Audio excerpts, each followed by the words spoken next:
This one begins with something much smaller: a red carpet smile, a short video call, a Valentine's Day post, a family photo dump, and a singer who had a warm exchange with Prince Harry at a charity gala.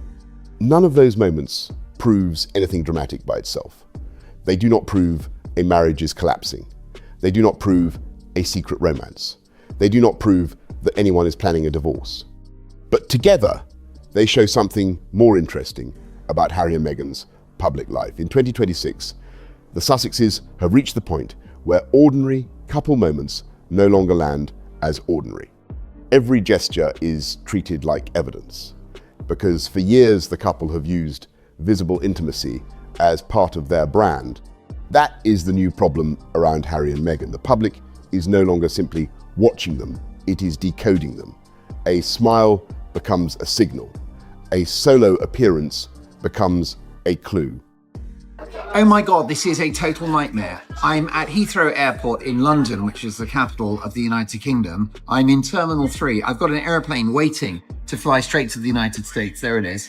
And I think I'm going to have to tell the pilot not to start the engines. I'm going to have to hold up all these passengers, around maybe 250, 300 people. They can wait, because I have to deal with the edifice, the crumbling wreckage, the public relations dumpster fire, the emotional hot mess that is Harry and Meghan's marriage.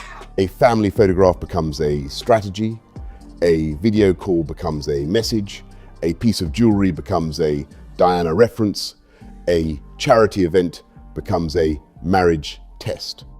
That is not normal, but it is also not entirely accidental. Harry and Meghan built a large part of their post-royal identity around the idea of the two of them against the world.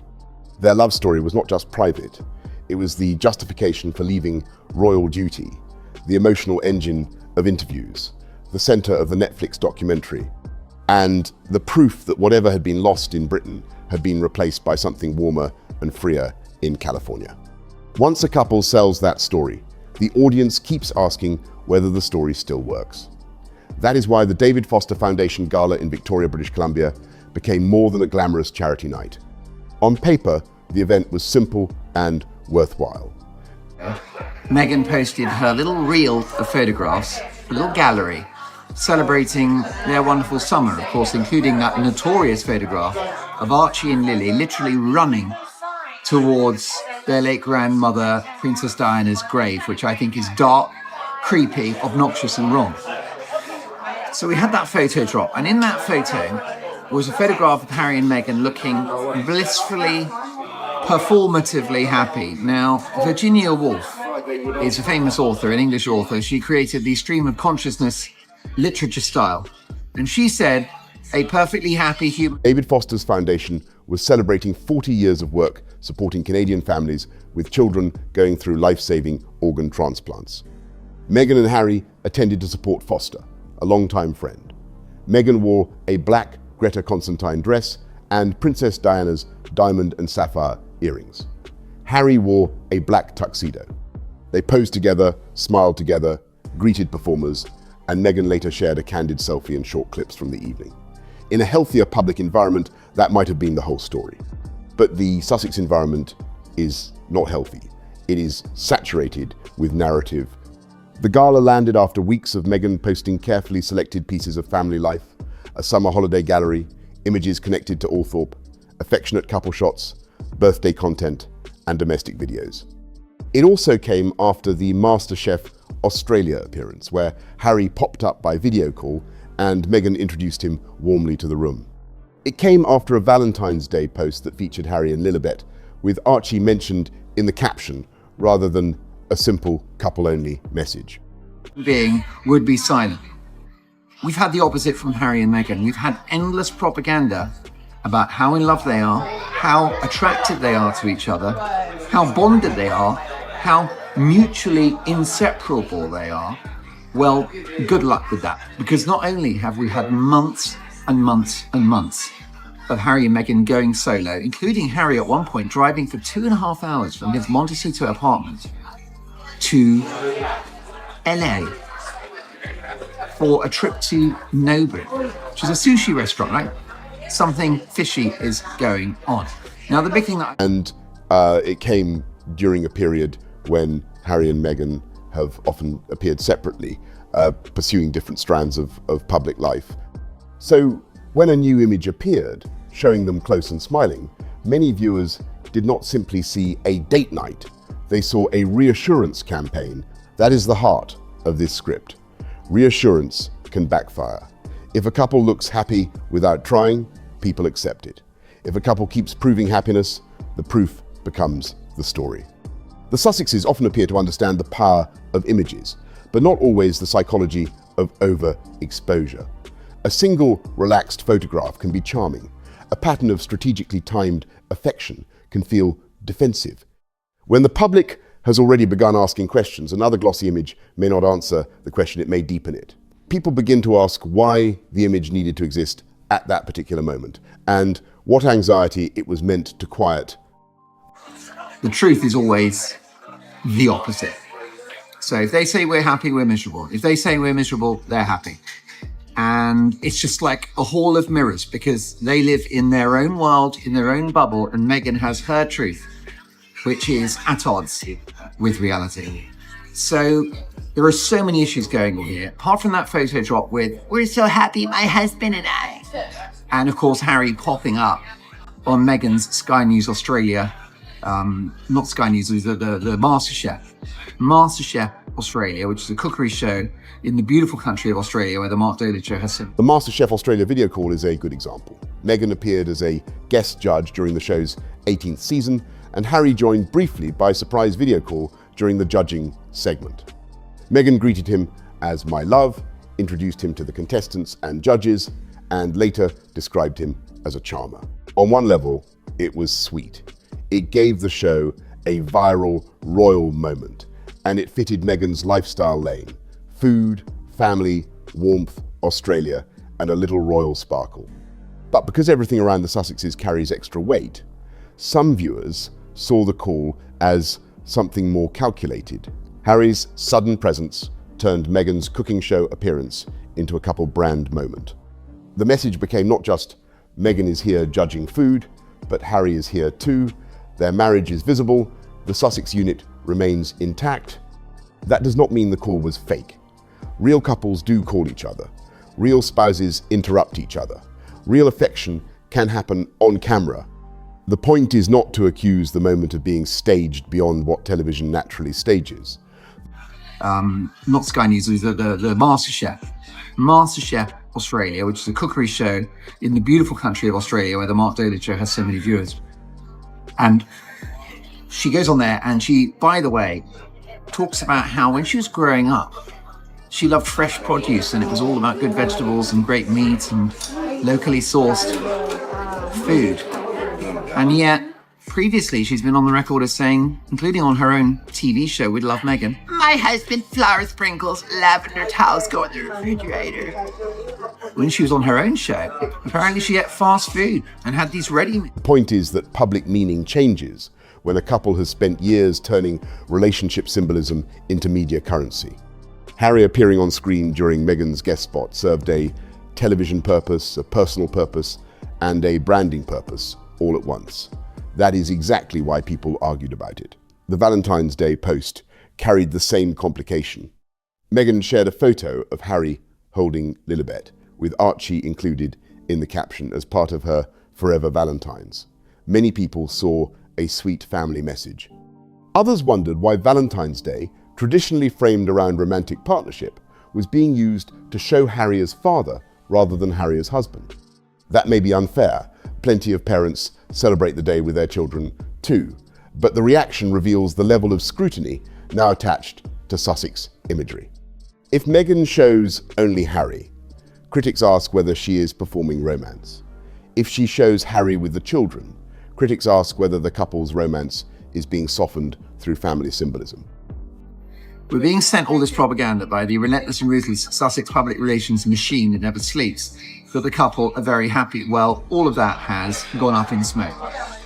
Many solo appearances, not just Harry's trip to the sushi bar on his own to meet his friends, no Meghan, and Harry turning up at this Time magazine athletics event all by himself in California. He was in New York on his own, in China on his own, in Ukraine on his own, previously in the UK on his own, going to the polo barefoot, watching someone else's kids play on his own.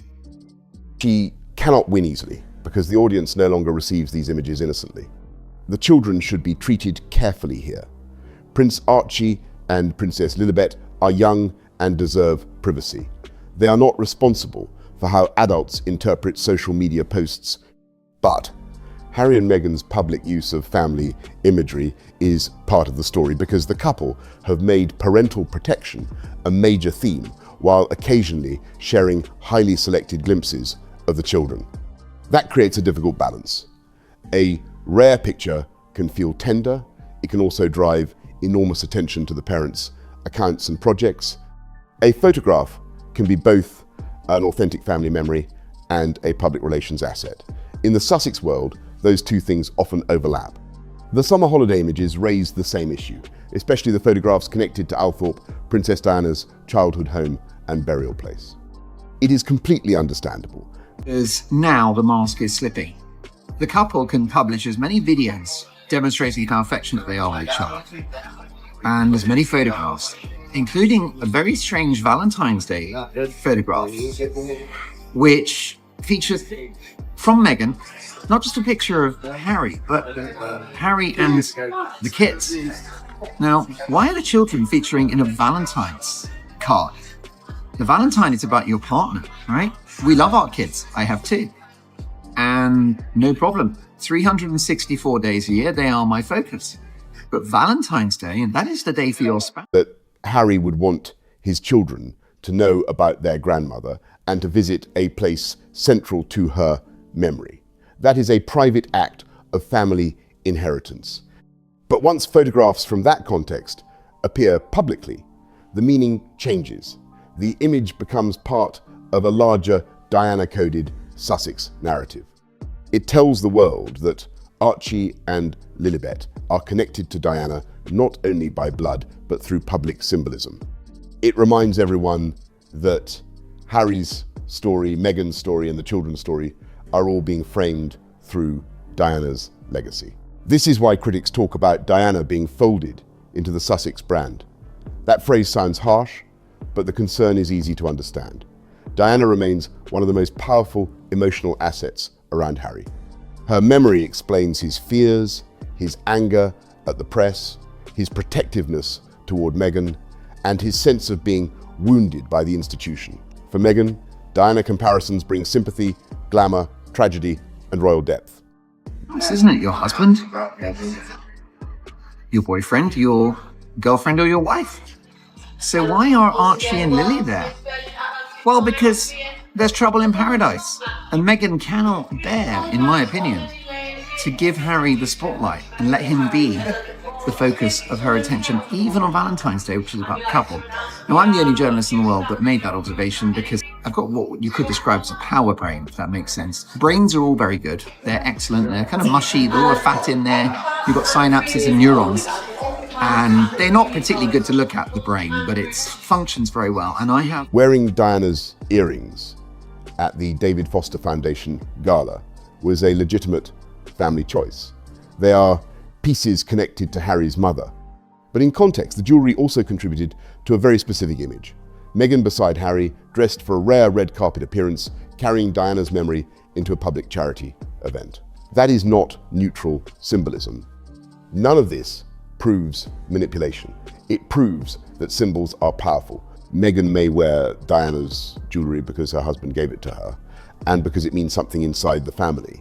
At the same time, the public reads it through years of Diana references, Harry's trauma, the Oprah interview, the Netflix documentary, and repeated suggestions that Meghan's experience mirrors Diana's. That is the problem with a symbol. Once it becomes too useful, it stops being private. It becomes public language. Then came the small moment that set this particular round of commentary on fire. in which it was in beautiful snowy Canada, Vancouver.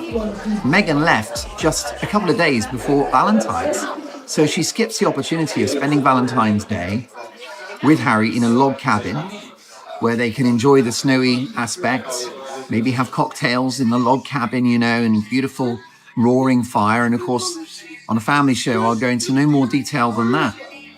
But Meghan doesn't want to do that. This is just business now. Meghan is interested in Harry's titles, the royal connections. That's why they've gone back to King Charles. They need money and they need state. Exchange with singer Sydney Christmas. Sydney, who won Britain's Got Talent in 2024, performed at David Foster's charity gala in Canada. According to reporting, Harry praised her performance. She described meeting him as a special moment, and there was a warm interaction between them. That is all the verified story needs to be. A performer sang at a charity event. A famous guest responded warmly. She was excited, he was gracious. In normal circumstances, that would be a pleasant anecdote and nothing more. But again, the Sussex story is not normal. Some commentators treated the exchange as a diagnostic test for Harry's marriage, as though a man's eyes lighting up during a conversation with a talented performer could reveal the emotional state of his home life. That is an enormous leap. People can admire a singer without wanting a new life. A public figure can hug a performer without it meaning betrayal. A warm social exchange is not an affair, not a plan, and not evidence of divorce. Royal connections, that's why they've gone back to King Charles. They need money and they need status and they need pedigree. They need to be elevated. Diana, the late Diana, is being brought into the Sussex brand. I'm calling it Project Diana. We've seen that with the Highgrove House, Althorpe House, photo drop with Archie and Lily, all of that stuff. But it gets worse. The British singer, Cindy Christmas, had a wild flirting session with Prince Harry whilst performing at the David Foster Foundation's glittering 40th anniversary gala on Friday. Still, the reason the story spread is revealing. Many observers already suspect that the Sussex marriage is under pressure, so they look for moments that seem to confirm the suspicion. Sydney Christmas became less important as a person than as a mirror for what people already believe about Harry and Meghan. That is unfair to Sydney, and it is unfair to Harry too. A performer should not be turned into a plot device in someone else's marriage narrative. Harry should be allowed to enjoy a live performance, be kind to a performer, and appear animated at a charity event without the internet turning it into a courtroom. Yet this is the price of living inside a brand built on intimacy. When Harry and Meghan present their relationship as evidence of escape, healing, truth, and destiny, every public interaction outside that relationship becomes measurable. Was he happier there than with Meghan? Did he look freer? Did she look jealous? Did Meghan get excluded from the social post? Was there chemistry? British singer Cindy Christmas had a wild flirting session with Prince Harry whilst performing at the David Foster Foundation's glittering 40th anniversary gala on Friday. So the Duke and Duchess of Sussex attended the event to show support for long-standing friends David Foster and Catherine McPhee. A little bit embarrassing, therefore, that Meghan was completely blanked by David Foster when she reached out her hand at the photo call. We also had the usual creepy body language of Meghan telling people where to stand and how to pose for photographs and where. Total control freak. She did that, of course. The questions may be excessive, but they arise because the couple's own media history has made emotional performance central. The stronger point is not that Harry was flirting or that Meghan was jealous. The stronger point is that Harry sometimes looks different when he is away from the burden of the Sussex narrative. Around veterans, he can look purposeful. Around performers, he can look relaxed. Around old friends, he can look lighter. Around Meghan, especially in highly managed public images, he can sometimes appear to be part of a presentation. That contrast is subjective, of course, and body language analysis is often overconfident. But public perception matters. If enough viewers think Harry seems more natural outside the staged couple moments than inside them, that becomes a reputational problem, whether or not it reflects private reality. Meghan faces the opposite perception. She often looks most comfortable when she controls the frame, the kitchen video, the carefully arranged product shots, the polished event entrance, the Instagram caption, the lifestyle segment. Who is the chairwoman of Sente Vale, a charity that Harry's now lost control over. So Harry and Meghan were at this event because they've got nothing else to do. They've got no jobs or anything. There's no money coming in, sadly. I say that with no pleasure at all. They are in big financial trouble. And that's one of the reasons why the marriage is crumbling. But wait till you hear this. Got this singer, right? I'm not very up to speed with the latest music. I only know about Elton John. But you've got this beautiful singer, and her name is Cindy Christmas. And she's a beautiful lady, in fact. A formal red carpet posture. That is not inherently bad. Many public figures are skilled at presentation. The difficulty is that Meghan's brand also asks to be received as relaxed, authentic, spontaneous, and intimate. Control and spontaneity can coexist, but only delicately. If the control becomes too visible, spontaneity starts to look like choreography. That is why the David Foster Gala was such a revealing setting. It was a real charitable event with a serious mission. It was also a celebrity room, a photo opportunity, an entertainment industry stage, a Canada nostalgia moment for Meghan and Harry, a Diana jewelry moment, and a rare date night image. The event did good work for families dealing with organ transplant journeys, and that should not be lost. But the Sussex presence turned part of the coverage toward them, as it almost always does. The Foundation's mission shared space with questions about Meghan's dress, Harry's smile, Diana's earrings, celebrity friends, and the state of the Sussex marriage. In your life, it will be Christmas every day. And who knows, because Harry looks a little bit like Santa Claus. He's like a ginger Father Christmas, isn't he? And for Cindy, standout experience of the evening was meeting Harry. She was totally taken with him. And the connection between the two of them was electric. There was chemistry there. Harry's eyes lit up. He looked like a kid in a candy store. And it's a huge deal because it absolutely demonstrates that Harry's not happy. That is a recurring challenge for Harry and Meghan's philanthropy. They can bring attention to causes, but they also bring their own storm. If the storm helps raise money and awareness, organizations may consider that a benefit. If the storm overwhelms the cause, the value becomes more complicated. In Canada, David Foster's foundation had every reason to welcome famous friends and high-profile guests. Still, the online conversation shows how quickly the Sussex aura can redirect attention from the charity to the couple's private mythology. Canada itself matters in the Sussex story. Meghan lived in Toronto while filming Suits. Harry and Meghan's first public outing as a couple happened at the 2017 Invictus Games in Toronto. They spent time in Canada during the early stage of their exit from royal life. Vancouver hosted Invictus in 2025. When you say, is Harry good looking? I think he's in the ballpark of being an attractive woman still. I think he's still got it. Meghan has as well, let's be fair, and she'll be deploying that when they divorce, and she'll be looking for Elon Musk. My husband, richest man in the world, you're welcome. Oh, Elon, I'm Elon Musk, and I've been married to Meghan for like half a day, and I'm already broke because she spends so much money. Cindy Christmas loved Harry. And if you look at the body language, Harry loved Cindy. She's got a song out called Lean On You. I know nothing about it. I'm assuming she's a wonderful songstress and that she can carry a tune. She posted about the exchange. Canada is part of the couple's romance mythology, their transition mythology, and their North American identity. Returning there for a glamorous charity event therefore carried more than ordinary celebrity, meaning it allowed them to step into a place where the relationship once looked hopeful, new, and less exhausted by controversy. But nostalgia can be dangerous.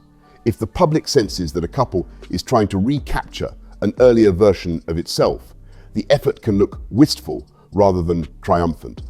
The 2017 Toronto Harry and Meghan were exciting because the world did not yet know what the story would become. The 2026 Harry and Meghan are different.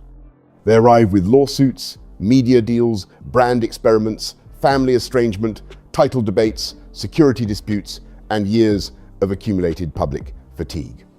A Canadian date night may remind people of the beginning, but it also reminds them how far the story has travelled. There is another layer here, and it is one Harry and Meghan may underestimate. When public couples return to the places associated with their early romance, the public does not simply remember the romance. It compares the early promise with the current evidence. Canada once represented possibility for them. The Invictus debut, the Toronto privacy bubble, the sense of a royal love story unfolding away from palace rules, and then the early phase of their North American life. Returning to Canada in 2026 inevitably invites the question of what became of that promise. Did freedom make them calmer? Did independence make them more creative? Did leaving the monarchy give them the ordinary family life they said they wanted? Or did it produce a different kind of cage, one built from constant content, constant explanation, and constant proof? That is why the Canada imagery cuts both ways. It can remind supporters of the couple's romance and resilience. It can also remind skeptics that the Sussex story has narrowed. Online, she said, an absolute pinch me moment. Harry, you are the most loveliest soul. Now, I will forgive the rather appalling grammar because she's a singer, not a writer. But my goodness, a pinch me moment.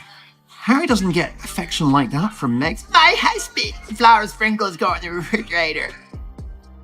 She continued, kicking off the most amazing 3 days supporting David Foster and his unbelievable foundation. Now, this tells me that Cindy was into Harry, and it tells me Harry is a loyal man. There is some outrageous rumors going. In the beginning, the possibilities seemed vast.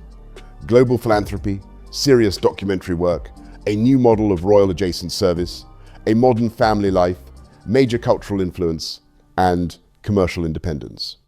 Years later, many of the headlines are smaller and more defensive. Who posted what? Who wore which earrings?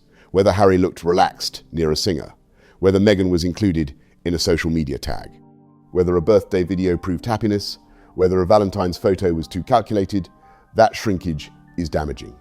The scale of the story has moved from world-changing ambition to forensic image analysis. The couple can blame hostile media for some of that, and sometimes they would have a point. There is a market for negative Sussex coverage, and that market rewards exaggeration. But Harry and Meghan also feed the market by offering exactly the kind of fragments it can dissect. They give the public symbols rather than simple work. Harry is a loyal man. There is some outrageous rumors going around about Harry and the relationship, other people. Those are all lies. They are lies. But I will say to you that Harry's ready. If I look at that body language, and I'm a man, I'm a man's man, I'm a guy. I'm a dude. I'm a fella. I'm a manly man. I'm a masculino, as the Italians say. Ich bin ein echter Mann in der Deutschland. Auf die Treppe schneiden. So I know how. Offer hints rather than boundaries. They blur private life and brand life, then seem frustrated when viewers cannot tell the difference. The solution is not another affectionate post. The solution is a larger purpose that makes the affectionate post less necessary. That is why solo appearances matter in the public conversation. Harry has had stretches of engagements without Meghan. Meghan has had her own projects without Harry. On its own, that is normal. Healthy couples do not need to appear together everywhere. In fact, separate professional lives can be a sign of maturity. But because the Sussexes built their public identity as a unit, separation is read more dramatically. Harry alone in New York, Harry alone at sporting or philanthropic events, Meghan alone in lifestyle settings, Meghan alone in business promotion. Each appearance becomes another entry in the ledger. Are they building individual identities, or are they drifting apart? The public cannot know. Do not fire up the engines, because I've got news to break. My husband. So,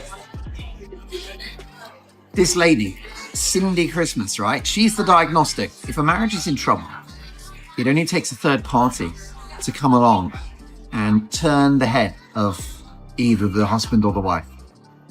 And if the marriage is solid, you're not interested in these people. But if the marriage is not solid, gosh, a lot of jeopardy here, because I do have to get to the United States. Maybe I'm just going to wrap this. It keeps asking. For a while, the idea of a professional separation made sense. Harry could focus on Invictus, veterans, mental health, security, and his campaign against parts of the press. Meghan could focus on lifestyle, entertainment, podcasts, product launches, and Hollywood friendships. But the two lanes have not become strong enough to stand fully alone. Harry's legal strategy suffered with the Associated Newspaper's defeat. Meghan's lifestyle authority remains debated. Netflix and Spotify did not become the permanent empire once imagined. As ever has attention, but still needs long-term trust. That may be why the couple image is being used so heavily again. Together, they are still more commercially potent than apart.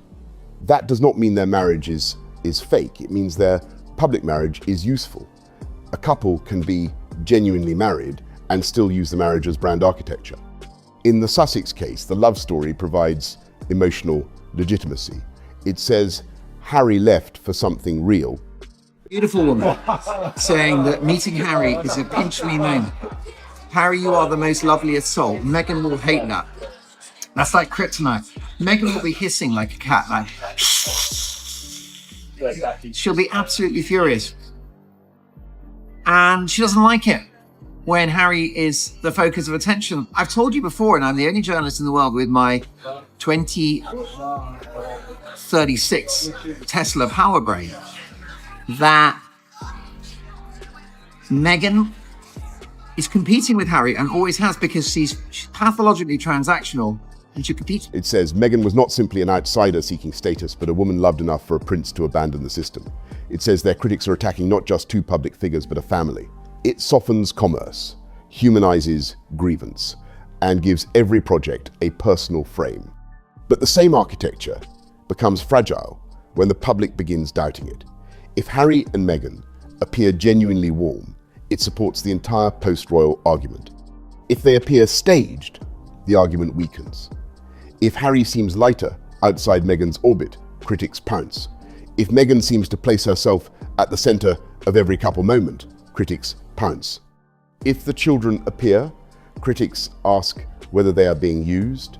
If the children do not appear, critics ask what is being hidden. The Sussex brand has become a machine that produces interpretation faster than it produces trust.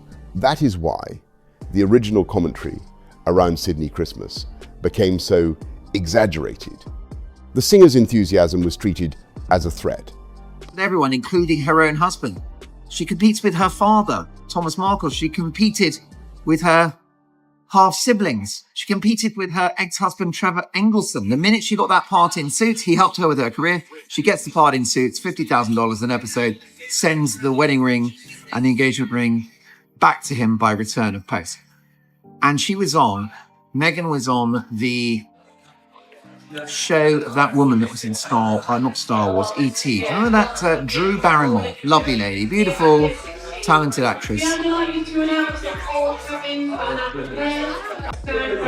Because Meghan is often perceived as someone who does not like sharing the spotlight around Harry. Whether that perception is fair is another matter. It comes partly from moments where Meghan appears to manage positioning, red carpet movement, greetings, or public framing. It also comes from older clips where compliments directed at Harry seemed, to some viewers, to interrupt Meghan's expectations. But perception is not proof.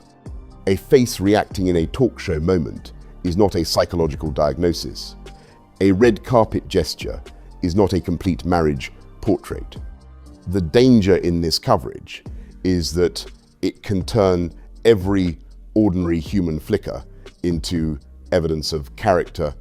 Still, Meghan's critics are responding to something real in the larger pattern. She is a highly image-conscious public figure.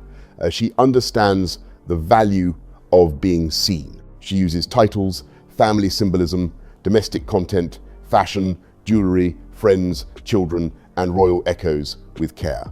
It's all right. We can relax. I'm in the cheap seats.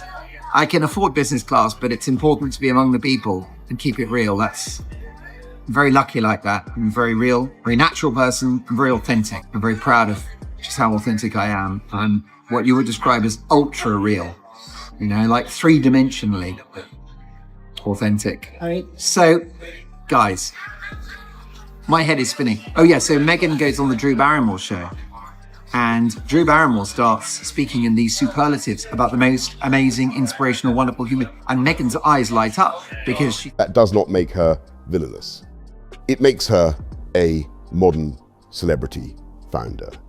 The issue is that she also asks to be seen as uncalculated. That is a hard combination. Audiences can accept strategy or they can accept spontaneity, but they become suspicious when strategy is packaged as spontaneity. Harry's difficulty is different. He has spent years presenting himself as wounded, protective, and morally driven. He wants the public to understand the pain behind his choices, but he also remains a prince who enjoys celebrity rooms, elite charity galas, and the symbolic power of being treated as special. He criticizes media intrusion while appearing in media projects.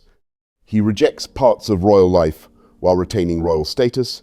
He wants safety and privacy while participating in events where cameras and celebrity coverage are unavoidable. Again, the issue is contradiction. like that, totally recoiling. My husband. So she doesn't like it. So you've got a double threat here. You've got this Cindy Christmas singer lady who's obviously got the hots for Harry. Harry's loyal romantically, okay. He might be miserable in the marriage, but he's not playing away. And it'll be awkward and difficult for him. But it might be a wake-up moment where he sees that there is a world beyond Meghan. And maybe that accelerates the impending divorce. But it's so brutal, Meghan will have detested it. But it goes further, folks, because Meghan was completely left. People can live with complexity, but public brands suffer when complexity looks like inconsistency. The David Foster event therefore becomes a small but useful case study. It shows the Sussexes in the environment they seem to want. Glamorous, philanthropic, musical, North American, friendly, high status, connected and safely far from the formal palace. It lets them be royal without royal duty, charitable without royal rota discipline, celebrity without looking like ordinary influencers, and intimate without revealing too much. That is their ideal lane. But the public reaction shows the weakness of the lane. The event may be tasteful, but the surrounding interpretation becomes messy immediately. The same is true of Meghan's fashion choices. Wearing Diana's earrings can be beautiful and meaningful. It can also be read as strategic. A black gown can look elegant and restrained. It can also be framed as a return to high glamour Duchess mode. A candid selfie can look affectionate. Out of the Singer's Post with the inactive Sussex royal tagged in her place rather than any of Meghan's own accounts. So this extremely experienced, media-savvy entertainer has deliberately snubbed Meghan and sent out a clear message, which is, get out of the way, sister. Get out of the way, because I am coming for your man. That's what's happened. Now, folks, this is in multiple parts. This story is huge, but what you're going to have from the Mark Dolan show in the next couple of videos. It can also be seen as proof of marriage stability. The objects are not the problem. The accumulated semiotics are the problem. The Sussexes are now so symbolically crowded that nothing has room to breathe. That is why a better strategy might be subtraction. Less proof, fewer clues, fewer soft launches of emotion, fewer family images placed into public arguments, fewer moments where Harry appears as a surprise prop inside Meghan's media life, fewer uses of Diana's memory around brand moments, fewer attempts to answer every rumor with a photograph. The more they try to correct the narrative, the more they feed it. If they want people to stop treating the marriage like a puzzle, they have to stop publishing puzzle pieces. This does not mean disappearing entirely. Harry and Meghan are public figures. They have projects, charities, products, events, and responsibilities. But there is a difference between public work and emotional proof. If Meghan appears on MasterChef, is a portrait of a marriage in freefall. The photo drop, pretending to be happy. Remember, Virginia Woolf, the author, said a perfectly happy person would be silent. Meghan is the opposite. Look how happy we are. MasterChef Australia, she's talking about food and what recipes she likes. Bang, Harry pops up on the iPad. This is a message. We've got to tell the world we're happy. And then somebody innocent, cute and gorgeous and talented, which is this lady, Cynthia Christmas, comes along and just knocks down, blows away. Let the story be about food, contestants, and her actual contribution. If Harry attends a charity gala, let the story be about the foundation and the families it supports. If they go on a date night, they do not need to document every symbol attached to it. If the children visit a meaningful family site, the most powerful version of that moment may be the one the public never sees. The children especially should not be used to answer adult speculation. A Valentine's Day post can be loving, but if the broader public reads it as marriage messaging, the children become part of a conversation they did not choose. A photo connected to Diana can be touching, but if it lands inside a brand conversation, the children become carriers of legacy symbolism. Harry knows better than most what happens when children are turned into public symbols. That should make him cautious. Protection is not only about hiding faces, it is also about protecting meaning. The marriage itself may be stronger, weaker, happier, colder, more complicated, or more ordinary than any outsider can know. Long marriages often contain phases.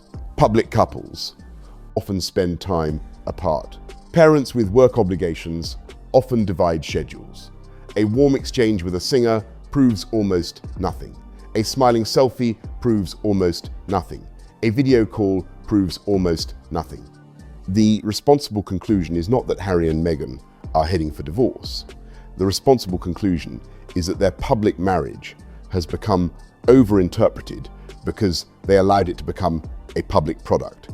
That is the distinction worth making. Private marriage is the life between two people. Public marriage is the image sold to everyone else. The Sussexes may have a real private marriage. They also have a very active public marriage. And that public marriage is expected to perform several jobs at once. It must prove Harry was right to leave. It must prove Meghan is loved and protected. It must prove the family is happy in California. It must prove the children are thriving. It must prove the critics are wrong. It must prove the brand has emotional legitimacy. No real relationship can comfortably carry that much public labor forever. The Sydney Christmas episode exposed that pressure because it showed Harry receiving uncomplicated admiration from someone outside the central Sussex drama. For a few seconds, he was not the husband in a carefully managed image, not the prince fighting the press, not the son negotiating royal exile, not the founder protecting Invictus from distraction. He was a man at a live event praising a performer. That should have been simple. The fact that it was not simple tells us more about the Sussex narrative than about Sydney, Harry, or Meghan. It also tells us that Meghan's public strategy may need to evolve. The more she tries to control the visual story, the more viewers inspect the control. The more she leans on couple content, the more people ask whether the couple needs defending. The more she uses Diana-coded symbols, the more people ask whether Diana is being overused. The more she shows curated family life, the more people question what remains outside the frame. A smarter move would be to let some ambiguity remain. Not every rumor needs a response. Not every milestone needs a post. Not every project needs Harry. Not every Harry moment needs Meghan. Harry needs the same discipline. He has to stop letting his identity be defined by other people's reactions. If he is serious about Invictus, keep the veterans central. If he is serious about family reconciliation, keep it private. If he is serious about his marriage, let the marriage breathe outside the content cycle. If he is serious about protecting his children, make sure they are not symbols in adult image management. The strongest version of Harry is not the man proving he is happy. It is the man doing work that does not require emotional explanation. The irony is that genuine happiness is often boring to outsiders. it does not need much editing. It does not need a red carpet caption, a surprise call, a jewelry message, a family gallery, or a public rebuttal. It exists quietly because the people inside it are not trying to persuade strangers. That may be why audiences react so sharply to the Sussexes' repeated displays of affection and family warmth. The displays may be sincere, but sincerity becomes harder to believe when it is always packaged. So the David Foster weekend should be remembered in two ways. First, it was a legitimate charity event supporting a foundation with a serious mission. That should not be lost beneath royal speculation. Second, it became another example of how the Sussexes cannot escape their own narrative. They arrived as glamorous supporters. They left behind a new round of debate about marriage, jealousy, Diana symbolism, public affection, and whether Harry looks happier when the spotlight is not controlled by Meghan. That is a lot of meaning to attach to one gala, but it is exactly what happens when a couple's public life has become a long-running proof campaign. In the end, the most revealing thing is not the singer, the selfie, the video call, or the Valentine's post. It is the need to keep proving. Harry and Meghan may be perfectly fine behind closed doors. They may be under strain. They may be somewhere in the ordinary middle. Like many couples who have children, pressure, money questions, work ambitions, and family conflict. Outsiders do not know. But the public version of the marriage is working too hard. It keeps insisting that the story is romantic, united, playful, protected, glamorous, and untroubled. The harder it insists, the more people look for cracks. That is the lesson. A relationship cannot be stabilized by content. A brand cannot borrow endless credibility from staged intimacy. A family cannot answer every doubt with another carefully chosen photograph. If the Sussexes want the public to stop treating their marriage like a mystery, they will have to stop treating it like a message. Until then, every date night, every performer interaction, every video call, every child photo, and every Diana-coded accessory will be dragged into the same question: are we seeing real happiness, or are we watching another attempt to prove it?